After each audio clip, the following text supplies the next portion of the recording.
Dear students, welcome back to Shivamurthy academy classes. ಇವತ್ತಿನ ವಿಡಿಯೋದಲ್ಲಿ ನಾನು ಎಕ್ಸಾಮ್ 3 ಬಗ್ಗೆ ಸ್ವಲ್ಪ ನಿಮ್ಗೆ ಇನ್ಫಾರ್ಮೇಷನ್ ಕೊಡೋಣ ಅಂತ ಬಂದಿದ್ದೀನಿ.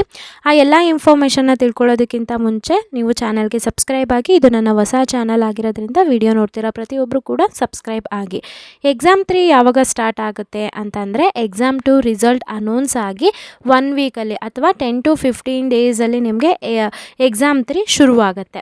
ಮ್ಯಾಮ್, ಎಕ್ಸಾಮ್ 3ದು ಟೈಮ್ ಟೇಬಲ್ ಯಾವಾಗ ಬಿಡ್ತಾರೆ, ಎಲ್ಲಿ ಡೌನ್ಲೋಡ್ ಮಾಡ್ಕೊಳ್ಳೋದು, ಯಾವ ರೀತಿಯಾಗಿ ಅಂತಂದರೆ ಎಕ್ಸಾಮ್ 2 ರಿಸಲ್ಟ್ ಅನೌನ್ಸ್ ಆಗಿ ಇಮಿಡಿಯೇಟಾಗಿ ನಿಮಗೆ ಎಕ್ಸಾಮ್ 3ದು ಟೈಮ್ ಟೇಬಲ್ನ PU ಡಿಪಾರ್ಟ್ಮೆಂಟ್ ಅವರು ರಿಲೀಸ್ ಮಾಡ್ತಾರೆ.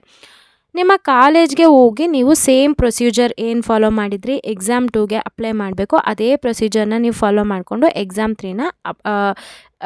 3ಗೆ ಅಪ್ಲೈ ಮಾಡಬೇಕಾಗುತ್ತೆ. ಇಲ್ಲಿ ತುಂಬ ಸ್ಟೂಡೆಂಟ್ಸು ಕಮೆಂಟ್ ಮಾಡಿ ಕೇಳ್ತಾ ಇದ್ರು ನನಗೆ, ಮ್ಯಾಮ್ ನಾನು ಎಕ್ಸಾಮ್ 1ನ ಬರೆದಿದ್ದೀನಿ, ಎಕ್ಸಾಮ್ 2ಗೆ ನಾನು ಯಾವುದೇ ರೀತಿಯಾದಂಥ ಅಪ್ಲೈ ಮಾಡಲಿಲ್ಲ ಮತ್ತು ನಂಗೆ ಬರೀಬೇಕು ಅಂತಲೂ ಅನ್ನಿಸ್ಲಿಲ್ಲ.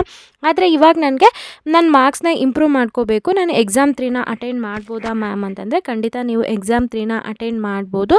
ನಿಮ್ಮ ಕಾಲೇಜ್ಗೆ ಹೋಗಿ ಪ್ರೊಸೀಜರ್ ಏನಿದೆ ಅದನ್ನು ಫಾಲೋ ಮಾಡಿ ಎಕ್ಸಾಮ್ 3ಗೆ ಅಪ್ಲೈ ಮಾಡ್ಬೋದು. ಆಯಿತಾ?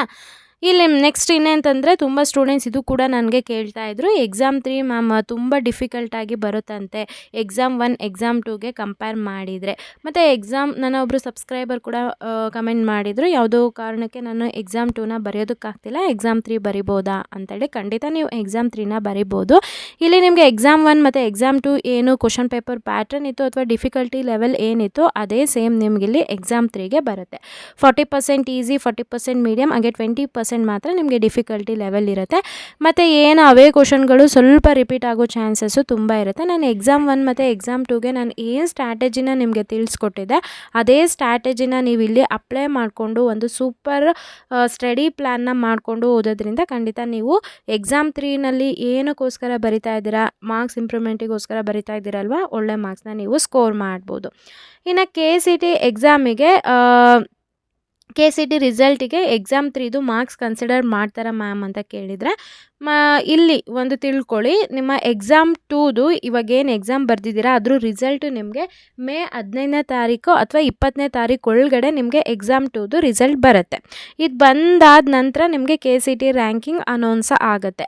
ಅದಾದ ನಂತರ ನಿಮಗೆ first round second round counselling ಶುರು ಆಗುತ್ತೆ. ಆಯಿತಾ? ಇಲ್ಲಿ ನಿಮಗೆ ಎಕ್ಸಾಮ್ 1 ಮತ್ತು ಎಕ್ಸಾಮ್ 2ದು ಮಾರ್ಕ್ಸ್ ಏನಿರುತ್ತೆ ಅದನ್ನು ಕನ್ಸಿಡರ್ ಮಾಡ್ತಾರೆ. ಅವೆರಡರಲ್ಲಿ ಬೆಸ್ಟ್ ಯಾವುದು ಬಂದಿರುತ್ತೋ ಅದನ್ನು ತಗೊಂಡು ನಿಮಗೆ ರ್ಯಾಂಕಿಂಗ್ನ ಅನೌನ್ಸ್ ಮಾಡ್ತಾರೆ. ಮ್ಯಾಮ್, ಹಾಗಿದ್ರೆ ನಾನು ಎಕ್ಸಾಮ್ 3ನ ಮಾರ್ಕ್ಸ್ ಇಂಪ್ರೂವ್ಮೆಂಟಿಗೆ ಅಂತ ಬರಿತಾ ಇದ್ದೀನಿ, ಹಾಗಿದ್ರೆ ನಮಗೆ ಎಕ್ಸಾಮ್ 3 ಮಾರ್ಕ್ಸು ನಮಗೆ KCT ರ್ಯಾಂಕಿಂಗಲ್ಲಿ ಕನ್ಸಿಡರ್ ಮಾಡಲ್ವಾ ಮ್ಯಾಮ್ ಅಂತಂದರೆ, ನಮಗೆ KEA ಕಡೆಯಿಂದ ಇನ್ನೂ ಏನೂ ಅಪ್ಡೇಟ್ ಬಂದಿಲ್ಲ.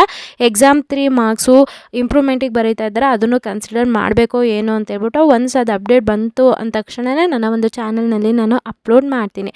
ಸೊ ಇವಾಗ ಇದ್ರ ಪ್ರಕಾರ ನಾವೇನು ತಿಳ್ಕೊಬೇಕು, ನೀವು ಎಕ್ಸಾಮ್ 3 ಏನು ಬರೀತಿದ್ದೀರಾ ಅದು ನಿಮ್ಗೆ ಯಾವಾಗ ಹೆಲ್ಪ್ ಆಗುತ್ತೆ ಅಂದರೆ, KCT ನೀವು ಏನಾದರೂ ನೆಕ್ಸ್ಟ್ ಇಯರ್ ನೀವು ಬರೀಬೇಕು ಅಂತ ನಿಮ್ಗೆ ಏನಾದರೂ ಅನಿಸಿದರೆ ಅಲ್ಲಿ ನಿಮಗೆ ಆ್ಯಡಪ್ ಆಗುತ್ತೆ ಅಂತ ಹೇಳ್ಬೋದು. ಐ ಹೋಪ್ ನಿಮಗೆಲ್ಲ ಇನ್ಫಾರ್ಮೇಷನ್ ಸಿಕ್ತು ಅಂತ ಅನ್ಕೋತೀನಿ. ಇನ್ನೂ ಏನಾದರೂ ಡೌಟ್ ಇತ್ತು ಅಂತಂದರೆ ನನಗೆ ಕಮೆಂಟ್ ಸೆಷನಲ್ಲಿ ತಿಳಿಸಿ. ಒಂದು ಕ್ಲಾರಿಫೈ ಬಂತು, KCT ರಿಸಲ್ಟಿಗೆ ಎಕ್ಸಾಮ್ 3 ಕನ್ಸಿಡರ್ ಮಾಡ್ತಾರೋ ಮಾಡಲ್ವ, ಎಕ್ಸಾಮ್ 2 ರಿಸಲ್ಟ್ ಯಾವಾಗ ಅನೌನ್ಸ್ ಆಗುತ್ತೆ, ಮತ್ತು ಎಕ್ಸಾಮ್ 3 ಕ್ವಶನ್ ಪೇಪರು ತುಂಬ ಡಿಫಿಕಲ್ಟಾಗಿ ಬರುತ್ತಾ, ಈ ಎಲ್ಲ ಮೇನ್ 3 ಇದೇನ ಕೇಳ್ತಾ ಇದ್ದಿದ್ದು. 3 ಪಾಯಿಂಟಿಗೂ ನಿಮ್ಮ 3 ಡೌಟಿಗೂ ಸೊಲ್ಯೂಷನ್ ಸಿಕ್ಕಿದೆ ಅಂತ ನಾನು ಭಾವಿಸ್ತೀನಿ. ಇನ್ನೂ ಏನಾದರೂ ಡೌಟ್ ಇತ್ತು ಅಂತಂದರೆ ನನಗೆ ಕಮೆಂಟ್ ಸೆಷನಲ್ಲಿ ತಿಳಿಸಿ. ಹಾಗೆ ಇದು ನನ್ನ ಹೊಸ ಚಾನಲ್ ಆಗಿರೋದ್ರಿಂದ ವಿಡಿಯೋ ನೋಡ್ತಾ ಇರೋ ಪ್ರತಿಯೊಬ್ಬರು ಕೂಡ ಸಬ್ಸ್ಕ್ರೈಬ್ ಮೇಲೆ ಕ್ಲಿಕ್ ಮಾಡಿ ಸಪೋರ್ಟ್ ಮಾಡಿ, ನಮಗಿನ್ನೂ ಹೆಚ್ಚು ವೀಡಿಯೋಸ್ನ ಮಾಡಲಿಕ್ಕೆ ಮೋಟಿವೇಟ್ ಆಗುತ್ತೆ.